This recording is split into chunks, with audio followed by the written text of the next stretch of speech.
Welcome to Wise Guys. Millennial insight for a changing America. Today, we'll be talking about the wiretaps.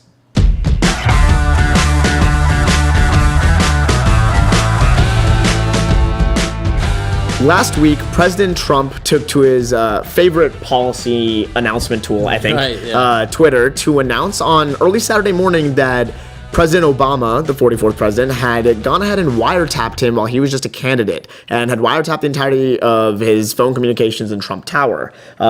He was very adamant about this, and this was a several tweet episode that really got no further comment from the president, and the White House didn't even comment on it until almost a day later, I think. And their comment was quite simply, we'll get back to you, and we think Congress should look into this more. So what this wiretap situation really means, where it likely came from, and what the policy implications and dynamic implications are of what we should believe from the White House and the old White House, depending on what really happened here, is something we're going to explore. Right. Okay, so it's my take on this is no matter what happens, the new White House is going to be fine. Whether that's a good thing or a bad thing, because Trump's base of support, the Trumpsters, even if this is not 100% true, they're not going to take this as a ding. So they're not going to take this as a -1. I think they're going to continue to support him no matter what. The Republicans, the other groups on the right, they don't have a, they got the White House right now. They don't really have a reason to really pursue this vigorously. So here's the thing. I agree with you. You're absolutely right. And simple fact, if the Republicans control the Senate and the House, not a lot can happen to President Trump as long as his team is supporting him. But that's why I think this could be a little bit problematic. If these tweets and this accusation, which is a pretty serious accusation, right? If this rather serious accusation on wiretapping is proven to be rather unfounded, President Trump supposedly or allegedly got the information from a Breitbart article that was quoting a talk show by Mark Levin, and he basically commented on the fact that the Obama White House had tried to get a wiretap back in July and not had it successfully approved. And whether or not what happened in October is what seems to be the question. 2 requests. One of the requests was denied. The other one, question mark over the other one. Exactly. So. However, I actually think that this could be problematic for one critical reason, and it kind of ties into the Jeff Sessions, Attorney General Sessions, recusing himself from the Russia investigations. They're similar.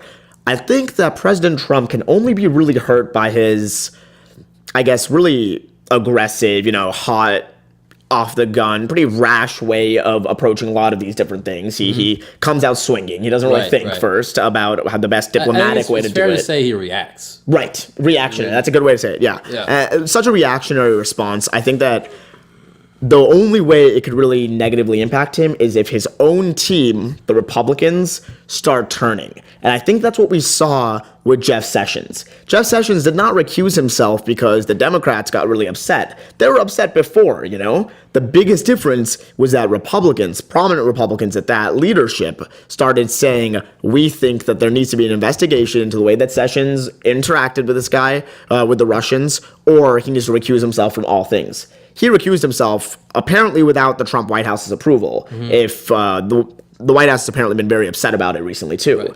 So I think if something similar happens here, and John McCain, Lindsey Graham, several other notable Republican leaders have come out and said, these accusations need to be explained, or we don't know really how to interact with them. And I think that if it turns out they're unfounded, and if we see some notable Republicans being rather upset about that, it could have some negative consequences on his overall ability to work with the Senate and the House. No other real consequences exist, though, because, impeachment isn't on the table from this. Yeah, of course. Right, I think when you're talking about Trump, the Trump administration, I just don't see a lot of movement one way or the other.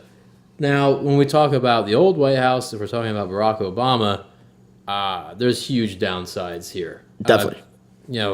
President Obama wants to... Assuming these wiretaps are true and they come out as such. Right. President Obama wants to remain engaged in politics through his organization, Organizing for Action, OFA. And Obama Foundation. He just created it. Yep. Yeah. He just created the foundation. He's still living in D.C. he put a lot of his weight behind Perez, the new Democrat national chairman. So I think there's huge downsides here for them, potential. Now, there's the case that there's nothing here, then I don't think much happens. I'd be a little surprised by that. If there was nothing, if there was right, zero something there. on one side's got to budge. Yeah. But let's also go into exactly what it would take for a wiretap like this to come about. Right, there are two easy ways to do it. One is through the normal court procedure, where you need to go ask for a warrant for a wiretap. Apparently, what happened in July of last year, and that request was denied.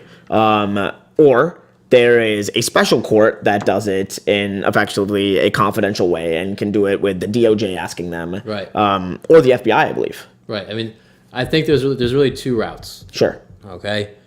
Either this thing is good, and in that case, it's a Foreign Intelligence Surveillance Act warrant, a FISA warrant.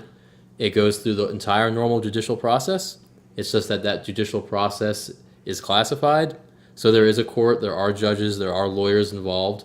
But due to the sensitive nature, those files are sealed to a certain level.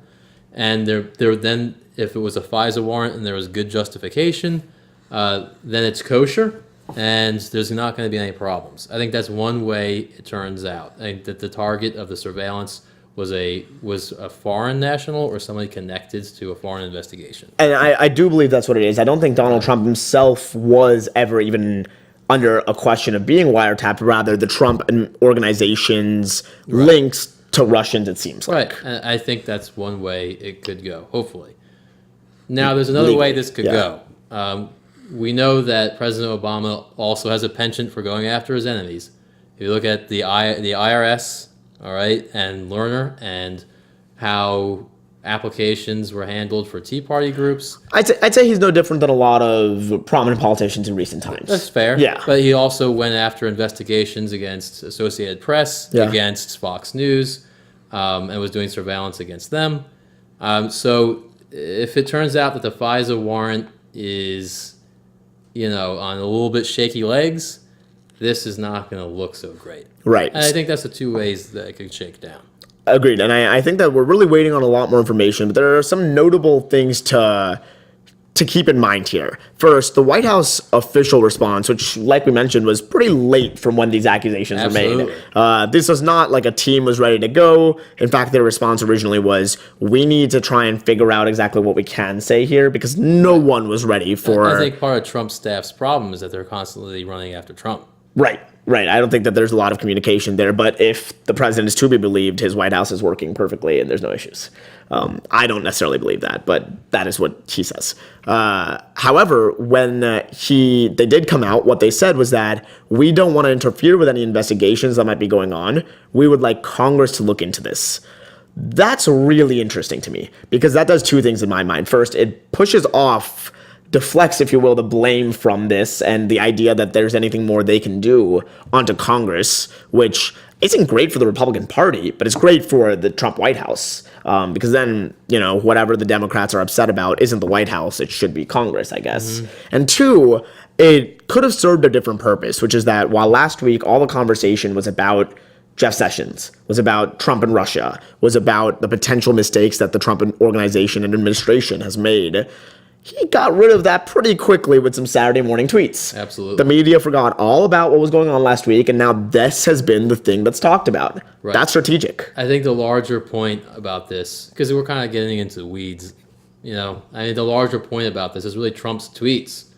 They really kind of have two purposes. The first is to go over the media, which I think most people would agree is not going to give him the most fair shake, and talk directly to Trumpsters. Right. And the second is to just run the media cycle in a different or a more positive direction. Control it, literally, Just run it. And I don't know. I think so far it's been pretty effective, but you're going to have a lot of unhappy people. Absolutely. Important to recognize also that the Obama spokesperson response to the wiretapping allegations was not the wiretap never happened, but the Obama administration and the White House has never put a wiretap on a private citizen. And I think that's really interesting, is the fact that it was never said that this wiretap doesn't exist, only that we didn't order it. Right. And then the other problem is you have Comey, over at FBI saying this didn't happen.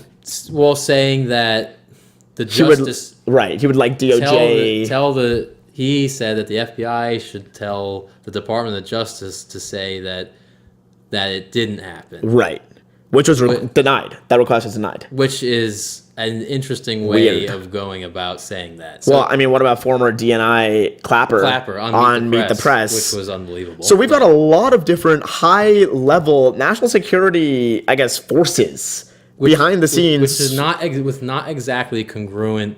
They're not cohesive at all, it seems. Stories. Yeah. So there might be something here that might not be. A lot of confusion. Still important to remember. Right. Donald Trump controls the media cycle. Right. I mean, that's the takeaway. And either way that this works out, he's won the short-term battle. Now let's find out if this really was the commander-in-chief making up an intelligence report. If that's the case, I think that's going to be maybe a small but a loss for him.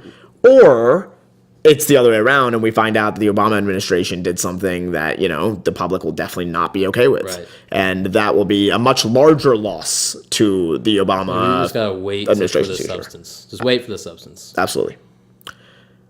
As always, thanks for watching. If you had any comments, concerns, questions you'd like us to tackle, feel free to get in touch with us or connect with us on Twitter.